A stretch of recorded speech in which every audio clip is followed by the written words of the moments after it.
আর ছিপে তো মাছ ধরাই আছে, সেই সঙ্গে মা কয়েকটা পুঁই শাক কেটেছে। এবার দেখো গত রাতে আটল পেতে আমাদের কি হয়েছিল, ধরতে পেরেছ? পেরেছ?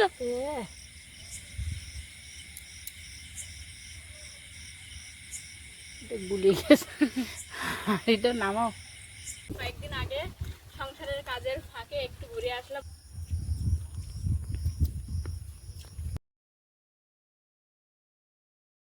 নমস্কার, আপনারা সকলে ভালো আছেন তো? সাথী বিপ্লব ব্লগ মানে প্রতিদিন ভেবে চলেছে নতুন কি করা যায়, নতুন কি এই ছোট্ট গ্রাম বাংলা থেকে আপনাদেরকে একটুকু উপহার দেওয়া যায়। তো প্রতিদিনের ভাবনা নিয়েই আজকের নতুন দিন, নতুন উদ্দেশ্য নিয়েই শুরু করছি সম্পূর্ণ একটা নতুন ভিডিও। আপনারা সকলে কোথাও স্কিপ না করে দেখতে থাকুন, আশা করব আপনাদের ভালো লাগবে।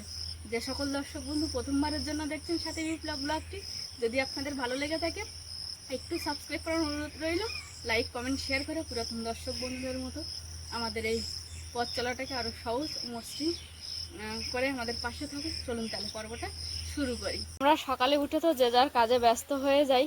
আমি যেমন রান্নার দিকে চলে আসি, বাবা এই টুকটাক কাজকর্মগুলো করে। বাবা যেগুলো করে সেগুলো অনেক কাজ, কিন্তু টুকটুক করে।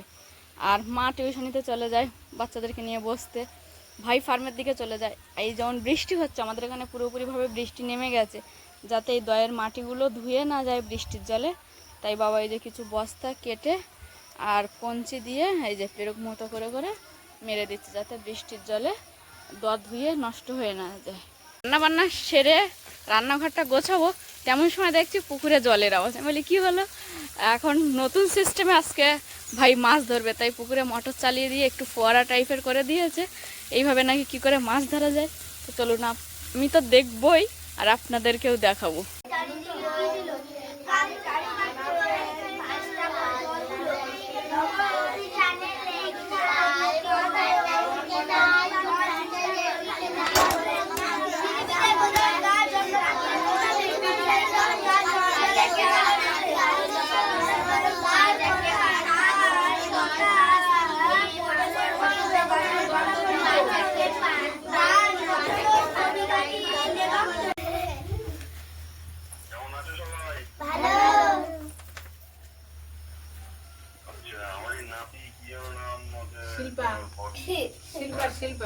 ও আরে শিল্পার কি খুশি, শিল্পা টাটা দিয়ে দে।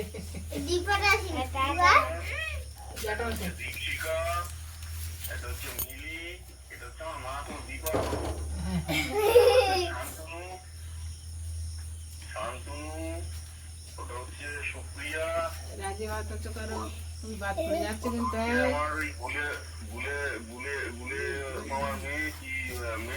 সুজিত সুজিত সোনালি সোনালি তুই আয়।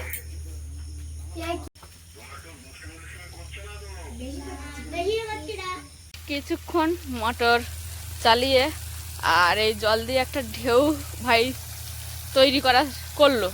চুনো মাছ থাকলে এই ঢেউয়ে আসে, এসে ঝাঁক নেয়, তখন ও জাল ফেলবে, তবে কিছুক্ষণ অপেক্ষা করবে তারপর ফেলবে বলল।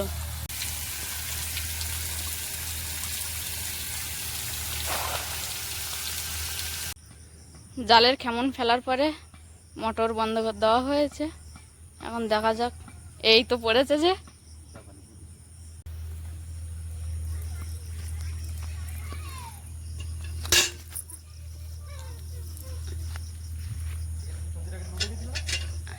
উঠে তো গেছিল, কিন্তু আবার দেওয়া হয়েছিল নাকি, সে কঞ্চি তো মনে হয় ওখানেই আছে। হ্যাঁ,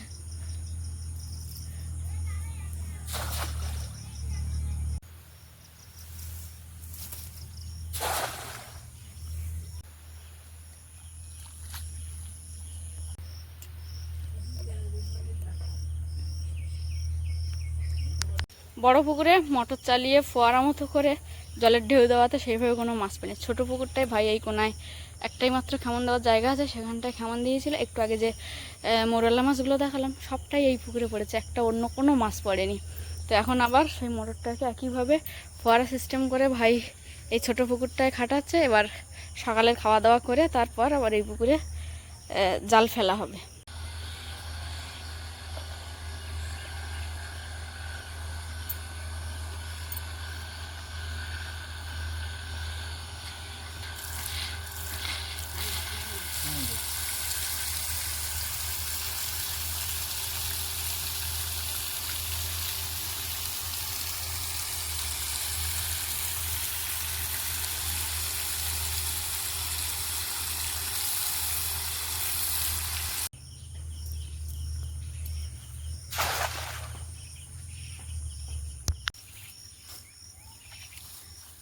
ছিপ দিয়ে মাছ ধরা আছে, আর ভাই একটু আগে কয়েকটা মৌরাল্লা মাছ পেয়েছে এক খেমনে। সেগুলো দিয়ে কি করবো মা? আর ছিপের যে মাছ ধরা আছে ওই মাছ দিয়ে পুঁইশাক দিয়ে কাঁঠালের দানা দিয়ে একটা তরকারি হবে।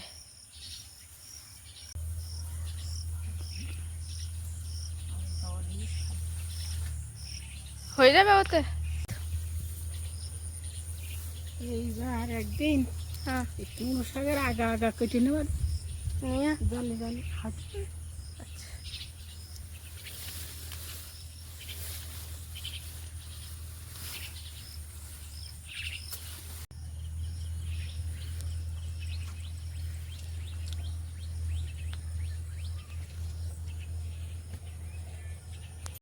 সকালে খাওয়া দাওয়ার পরে ভাই এক খেমন জাল ফেললো, তবে তেমন কিছু পড়েনি। আগের খেমনটায় বেশ কয়েকটা মৌরালা মাছ পড়েছিল, আর ছিপে তো মাছ ধরাই আছে। সেই সঙ্গে মা কয়েকটা পুঁই শাক কেটেছে। এবার দেখাবো গত রাতে আটল পেতে আমাদের কি হয়েছিল। আজকে তো কচু শাক তুলেছিলাম, তা খাওয়া হয়নি। যদিও হয়তো খাওয়া হতো, নিরামিষ খাওয়া হতো।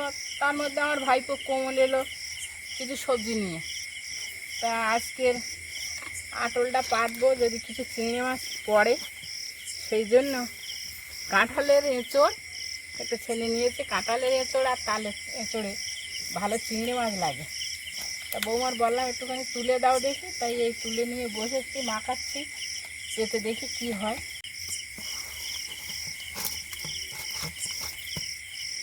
একটা দেবে তো?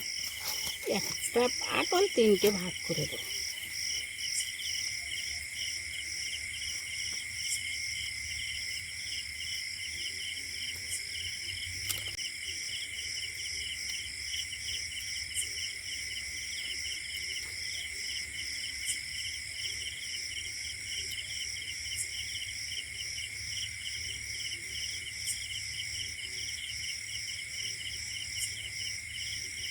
একটা খাওয়া মতো ওই তো দিয়েছি দিয়েছি দিয়েছি, সিঁড়িতে দিয়েছি।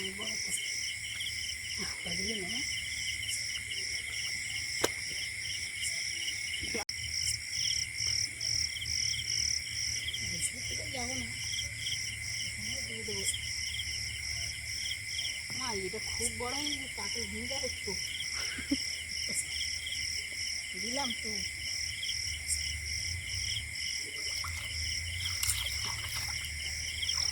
হয়ে গেছে।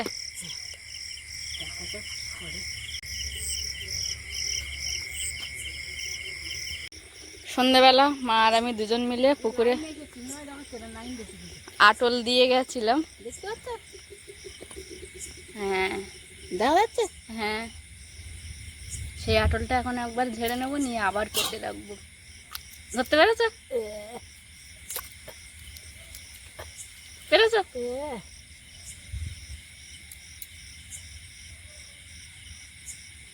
গুলিয়ে গেছে। এটা নামাও। প্রচুর চিংড়ি মাছ। মা আটল ঝাড়ার আগেই 3টে চিংড়ি মাছ হাত দিয়ে ধরেছে।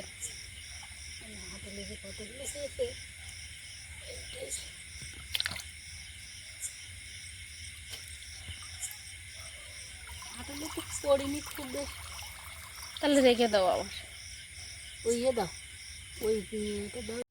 কোমল আর আমি ছিপ দিয়ে যে মাছগুলো ধরেছিলাম সেগুলো এখন জল থেকে তুললাম, তুলে এর থেকে কোমলকে দেবো, আর আমরা রান্না করব।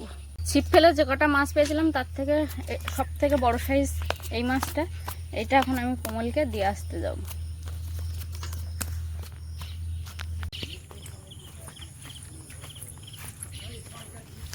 কোমল, কোমল মাছটা নে।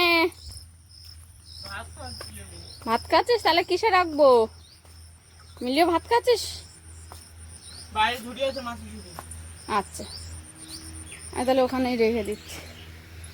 চাপা দেবো কি? বৃষ্টির জলের ঝাপটার হাত থেকে রক্ষা করার জন্য বাবা যে দয় বস্তাগুলো দিচ্ছিল, এই পাশটায় পুরো কমপ্লিট হয়ে গেছে বস্তা দেওয়া। এবার এই পাশটায় দিয়ে দেবে, তাই যেখানে কিছু ঘাস হয়েছে সেই ঘাসগুলো বাবা পরিষ্কার করছে। মা এখানে পুঁই শাক তুলে দিয়ে আর কাঁঠালের দানাগুলো নিয়ে বসছে। ততক্ষণে আমি জল থেকে মাছগুলো তুলে আর কোমলকে দিয়ে এলাম, আমরা রাখলাম, আর মা এদিকে কাঁঠালের দানাগুলো কেটে দিচ্ছে আস্তে আস্তে। আবার দুপুর দেবা? দেয় কি আমি জানি না। আলু না দিলে হয় না, তাহলে আমার ফাটা লাগে না। ওই একসঙ্গে থাকে 2-3 সাইজ দিলে অল্প দুটো একটা দুটো থালা। তাই হোক, কয়েকদিন মর্নিং স্কুল হওয়ার পর এখন বেলায় স্কুল হচ্ছে, আর সব বাচ্চারা ওই যে স্কুলে বেরিয়েছে।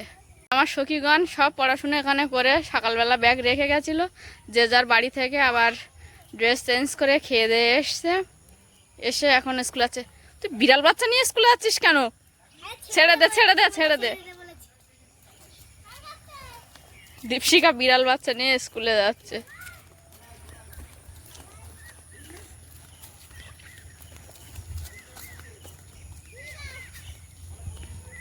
আমার সখীগণ সব এখন স্কুলে গেল, আমাকে বেশ কিছুক্ষণ একাই থাকতে হবে। তারপর আবার স্কুল থেকে আসলেই তো আমার এখানে প্রায় সব সময় থাকছে ওরা।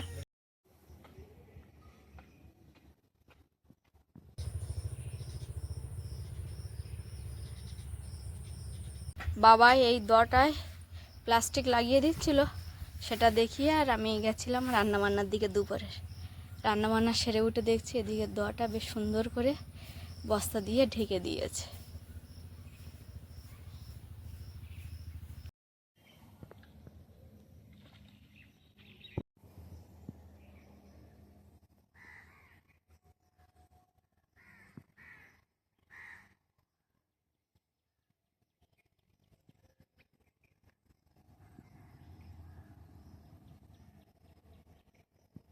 দুপুরে রান্নাবান্না সেরে খাওয়া দাওয়া করে একটু রেস্ট নিয়েছি, নিয়ে এখন সংসারের কাজের ফাঁকে আবারও বেরিয়েছি একটা লাল ঝুড়ি হাতে করে নিয়ে।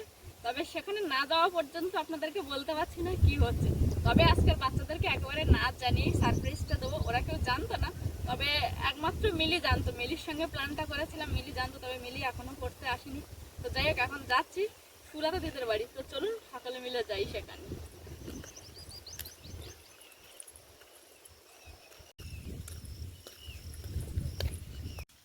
দিদি ঘরে টিভি দেখছিল, দিদিকে ডেকে বললাম ওদি পেয়ারা নিতে। তো দিদি বললো তুমি তোমার মতো নাও। আমি যে বড়গুলো দেখেছিলাম সেগুলো তুমি খেয়ে নিয়েছো নাকি? দিদি বলছে না আমি পেয়ারা খাই না, তবে এখানে দেখছি পাখিতে খেয়েছে। এখন কয়েকটা পেয়ারা আমি পারবো।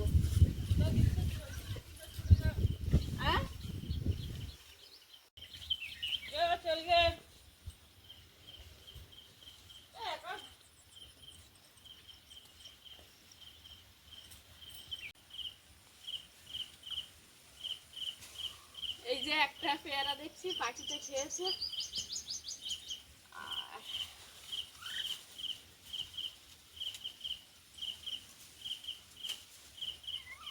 এটা পাকা মাসিকে দেবো। দিদির বাড়ি থেকে পেয়ারা পেড়েছি, তারপর আমি যেগুলো হাতে পাইনি দাদা পেড়ে দিয়েছে, দিদিও পেড়ে দিয়েছে। এখন নিয়ে এগুলোতে বাড়ি যাব, আর বাড়ি গিয়ে আজকের পেয়ারা মাখা করব। সংসারের কাজের ফাঁকে মাঝে মাঝে যদি এইরকম আমার এই ছোট্ট বান্ধবীগুলোকে নিয়ে একটু আনন্দ করতে পারি তাহলে খুবই ভালো লাগে। কারণ কয়েকদিন আগে সংসারের কাজের ফাঁকে একটু ঘুরে আসলাম নদীর পাড়ে, তারপর আবার কয়েকটা দিন পর, সেদিন তো সবাই যেতে পারিনি কারণ অনেকের বাড়ি থেকে যেতে দেয় না, অনেকটা দূরত্ব, সেটার একটা ব্যাপার থাকে।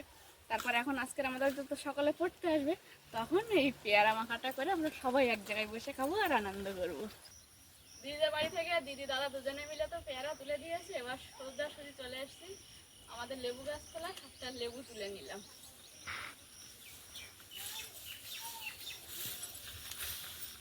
শিল্পার মামার বাড়ি থেকে যে হাইব্রিড ধনেপাতার চারা এনে বসিয়েছিলাম, সেই চারাটা মোটামুটি লেগে গেছে। একটা খুব সুন্দর হয়েছে, আর একটা এখনো ধীরে ধীরে উঠছে। তবে তার থেকে কয়েকটা পাতা কেটে নেব।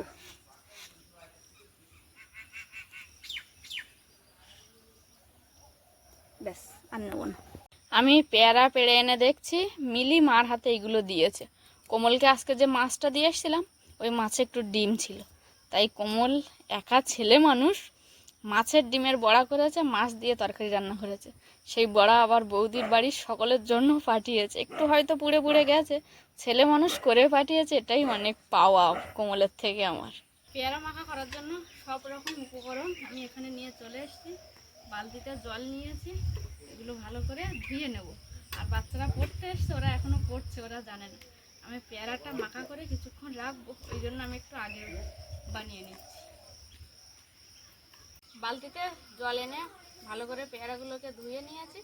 এবার পেয়ারাগুলোকে আমি একটু টুকরো টুকরো করে নেব।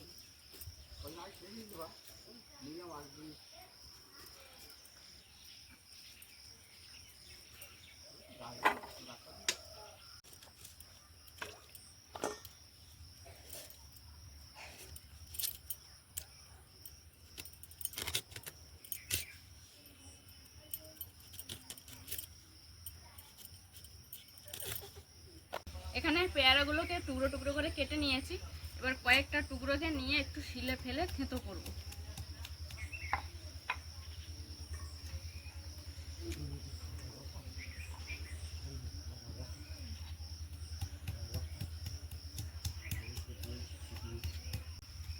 তবে আজকের ওরা যে টাইমে পড়তে আসে সেই টাইমে একটু ওয়েদারটা মেঘলা হওয়ায় সবাই মোটামুটি আসেনি, তবে সকালবেলা সবাই এসেছিল। আর আজকে যেহেতু জানে না, যদি জানতো যে বৌদি আজকে পেয়ারা মাখা করবে তাহলে কেউ মিস করতো না।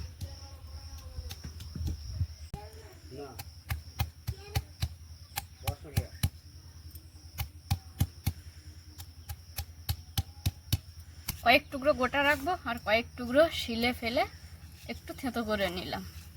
দুটো কাঁচা লঙ্কা, এই দুটোকেও একটু থেঁতো করে নেব।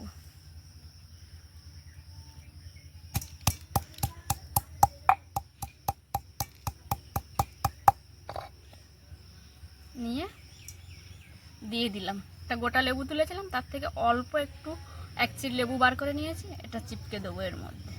আজ থেকে কয়েকটা ধনেপাতা তুলেছিলাম, ওটাও থেঁতো করে দেবো।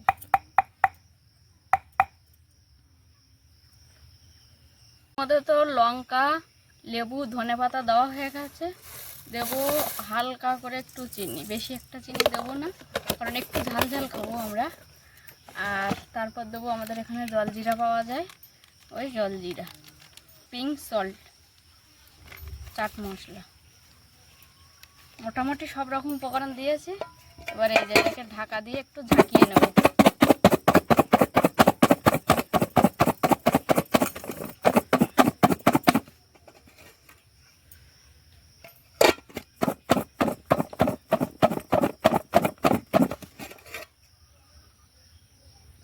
পেয়ারাটা মেখে রেখে দিয়েছি, এখন ওদের ছুটি হওয়ার অপেক্ষায়।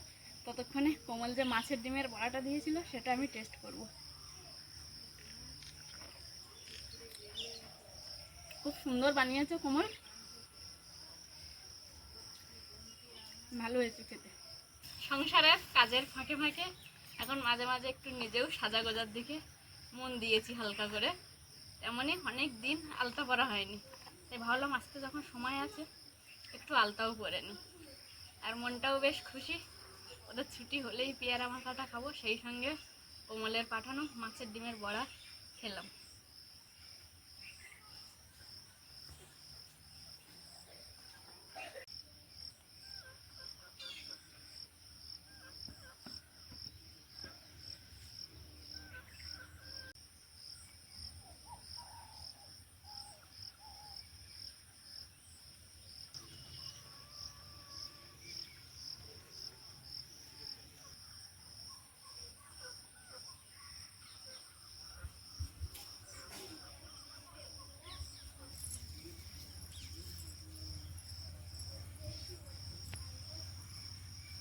ওদের প্রায় ছুটি হয়ে যাওয়ার পথে, ওই জন্য আমি কলা পাতা কেটে একেবারে ধুয়ে রেখেছিলাম। কলা পাতায় করে সকলকে দেবো।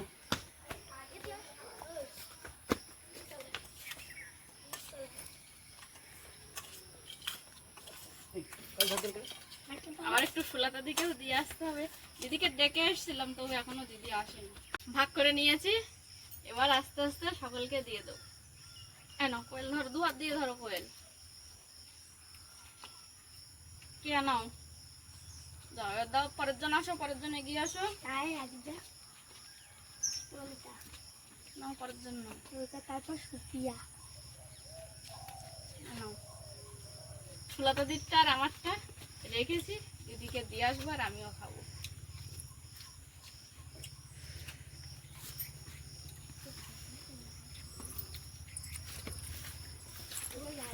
কেমন হয়েছে খেতে পেয়ারা মাখা? ঝাল হয়েছে একটু? একটু মিষ্টি একটু লবণ না?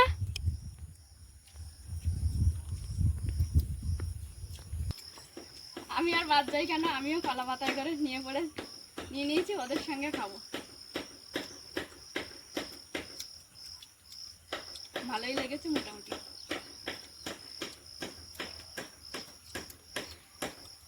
ওরা এখনো খাচ্ছে, আমারটা আমি খাওয়া শেষ করলাম। পরে এই যে বাটিটায় মাখিয়েছিলাম, এটা এখন ছোটদের জন্য নিয়ে যাচ্ছি। সংসারের কাজের ফাঁকে একটু ছোট করে আনন্দ করলাম আমার বান্ধবীদের সঙ্গে। তারপর এখন আবারও সংসারের কাজে মন দিয়েছি। এখন আজকের একটু রোদ হওয়াতে, এগুলো তো অনেকদিন আগে দিয়েছিলাম, এগুলো আমি তুলে নিতে পারিনি, তখন বৃষ্টি হয়েছিল। এখন একটু শুকনো হয়ে গেছে, এগুলোকে তুলে নেব। তো আজকে সারাদিনের পর্বটা আপাতত এই পর্যন্ত। দেখা হচ্ছে আগামী দিন ভারতীয় সময় বেলা 1টা। ততক্ষণের জন্য আপনারা সকলে ভালো থাকুন, সুস্থ থাকুন, নিজেদের সকলের প্রতি খেয়াল রাখুন। আমার সকল বয়োজ্যেষ্ঠদেরকে জানাই অনেক অনেক প্রণাম, সহবাসীদেরকে জানাই ভালোবাসা, আর ছোটদেরকে জানাই স্নেহ আদর। আরও একটা কথা যেটা আমি সবসময় বলে থাকি, সাথী বিপ্লব ব্লগের সঙ্গে সদা সর্বদা জুড়ে থাকুন। নমস্কার, আজ তাহলে আসি।